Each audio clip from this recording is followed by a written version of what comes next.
আসসালামু আলাইকুম, মনির রান্নাঘর আপনাদের সবাইকে স্বাগত। আজকে আমি আপনাদেরকে বেলের আচার কীভাবে করতে হয় সেটা করিয়ে দেখাবো। এই বেলটা আমাদের নিজেদের গাছের, আমাদের গ্রামে বেলের গাছ আছে, সেই গাছের বেল। দেখেন কত সুন্দর হয়ে বেলটা পেকেছে। বাজারের বেলটা এত সুন্দর হয়ে পাকে না। আমি এভাবে বেলটাকে আগে খোসা থেকে ছাড়িয়ে নিলাম।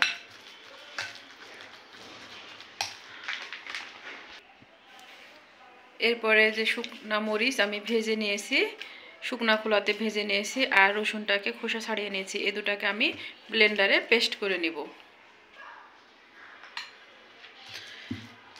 আমি এই পেস্টটা করে নিয়েছি। দেখেন মরিচ আর রসুনটা আমি এভাবে ব্লেন্ডারে পেস্ট করে নিয়ে এসেছি। এখান থেকে আমি অর্ধেকটা দিব। আমি সামান্য একটু দারচিনি গুঁড়া, সামান্য একটু এলাচ, লং, বড় এলাচের গুঁড়া, এখানে আছে আমার আচার মশলা। এটা হচ্ছে আমার ধনা, জিরা, মরি, শুকনা মরিচ একসঙ্গে বেটে নিয়েছি। আমি চিনি দিব, আপনি যেমন মিষ্টি খাবেন তেমন চিনি দিবেন। আমি চিনিটা একটু বেশি দিলাম, আর লবণ দিয়ে এটাকে আমি ভালো করে মেখে নেব।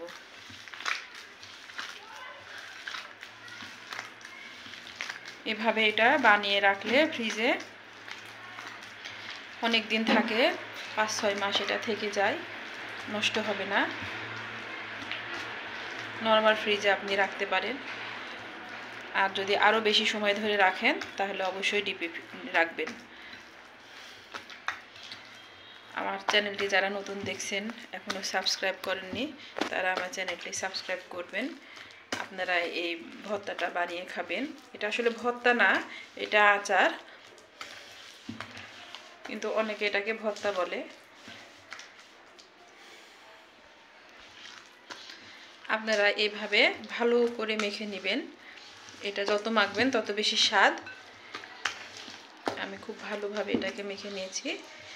এখন বাকি কাজটা আমার চুলায় করা লাগবে।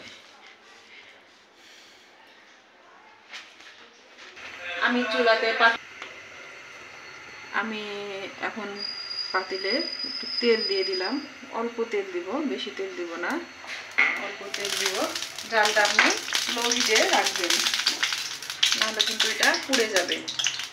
আমি এখন এটা দিয়ে দিলাম এর মধ্যে। আমার চুলার আঁচটা কিন্তু একেবারে লোয়ে আছে, নাহলে কিন্তু এটা পুড়ে যাবে।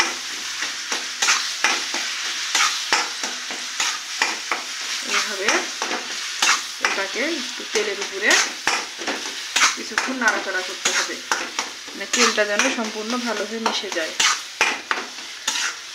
চুলার হিট কিন্তু বাড়ানো যাবে না। আপনি বুঝতেই পারছেন আমার চুলার আঁচটা একেবারে লোতে আছে। আমি এভাবে ভালোভাবে নাড়াচাড়া করে এটাকে মিশিয়ে নিচ্ছি। দেখেন আমার তেলগুলো সব তেলগুলো বেলের সঙ্গে মিশে গেছে।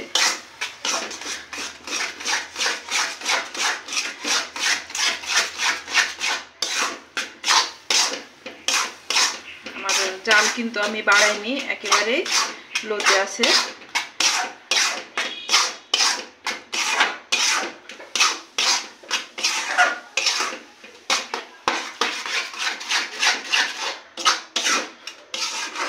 এটা কিন্তু হয়ে এসেছে। আমার তেলগুলো সবগুলো মিশে গেছে, আর আমি এটাকে সুন্দরভাবে নাড়াচাড়া করে মিশিয়ে নিয়েছি। আমি এখন এটাকে বাটিতে ঢেলে নেব। আমি এটা বাটিতে তুলে নিচ্ছি। এই কড়াই বেশিক্ষণ রাখা যাবে না, আমরা সবাই জানি গিলঠির কড়াই বা সিলভারের কড়াইতে টক জিনিস বেশিক্ষণ রাখলে এটা তিতো হয়ে যায়। সেজন্য আপনারা যে আচারই করেন না কেন, যত দ্রুত সম্ভব ওখান থেকে তুলে নিতে হবে, নাহলে কিন্তু এটা তিতো হয়ে যাবে। এটা আর খেতে ভালো লাগবে না। আমি এভাবে এটা বক্সে তুলে নিয়েছি। এখন আমি এটা ফ্রিজে রেখে দেব, ঠান্ডা হলে ফ্রিজে রেখে দেব।